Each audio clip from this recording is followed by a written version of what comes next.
কিন্তু বিএনপিকে সুবিধা দেওয়ার নাম করে যদি কোনো প্রশাসনের লোকজন আমাদেরকে অতি উৎসাহ দেখায়, তাহলে ধরে নেবেন ডাল মে কুচকালা হয়।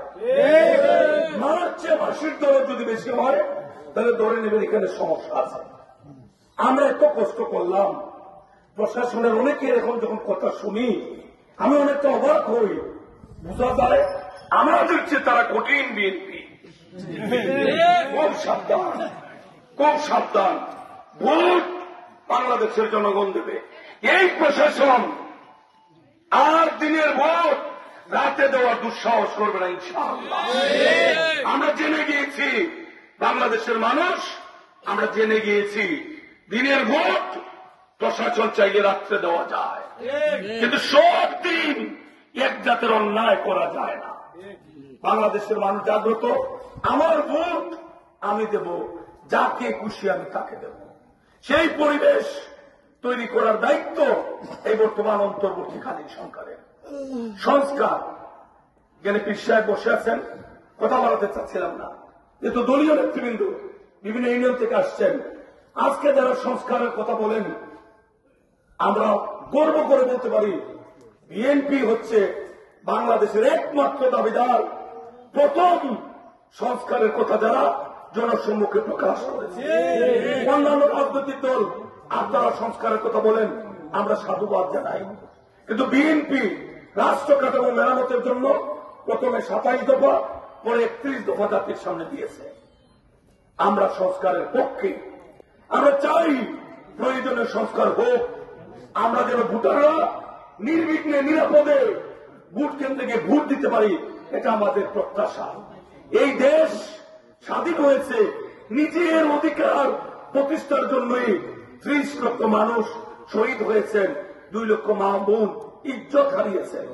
আমরা একটা স্বাধীন দেশের নাগরিক হিসাবে আমরা আমাদের মতামতের ভিত্তিতে আমরা আমাদের প্রতিনিধি পাঠিয়ে আমরা রাষ্ট্র পরিচালনায় আমরা দায়িত্ব পালন করতে চাই। যদি আমরা ভালো কর্ম করি, মানুষের আস্থা অর্জন করতে পারি, মানুষ আমাদেরকে দায়িত্ব দেবে। যদি আমাদের চেয়ে ভালো কেউ করতে পারে, তাকে মানুষ সমর্থন দেবে, আমরা তাদেরকে সহায়তা করব। গণতন্ত্রের সৌন্দর্য হচ্ছে ভিন্ন মতকে ধারণ করতে হবে, সম্মান করতে হবে, যেটা আওয়ামী লীগের মধ্যে ভিন্ন মাত্র ছিল না। আওয়ামী লীগ একমাত্র দল যারা বাকশাল গঠন করেছিল। আওয়ামী লীগ একমাত্র দল যারা নিজেরা কথা বলতো, অন্য কাউকে কথা বলতে দিত। আওয়ামী লীগ একমাত্র দল যারা নিজেরা নির্বাচন করত, অন্যদেরকে নির্বাচনে ভোট দিতে দিত না। এটাই হচ্ছে আওয়ামী লীগের চরিত্র।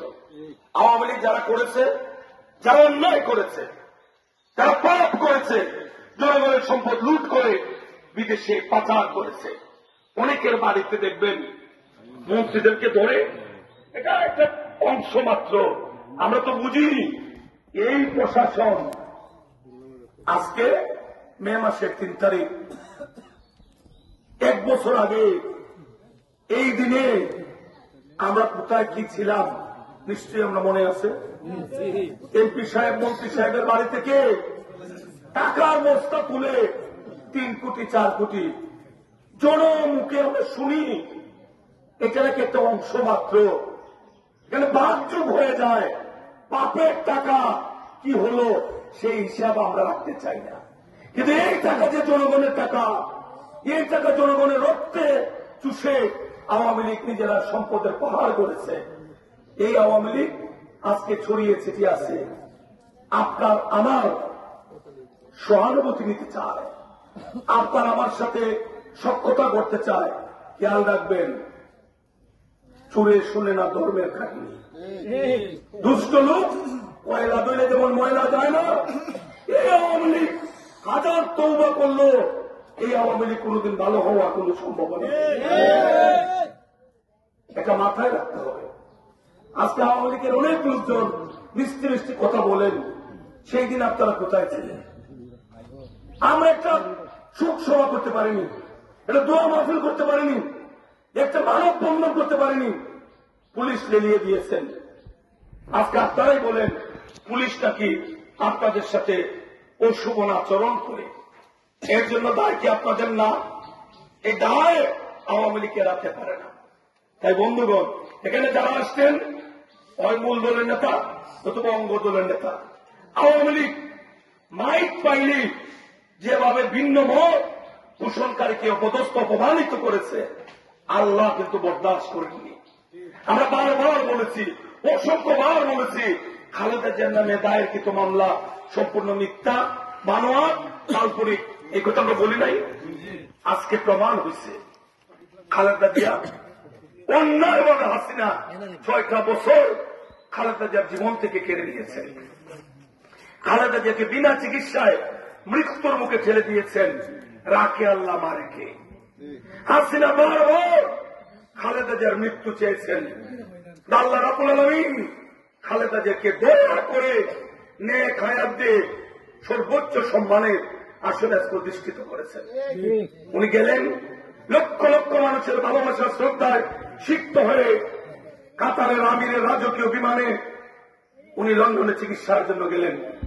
আগামী সোমবার ওই বিমান থাকুক না থাকুক, খালেদা জিয়া বলছেন প্রয়োজনে আমি রেগুলার ফ্লাইটে আমি আমার দেশে যেতে চাই।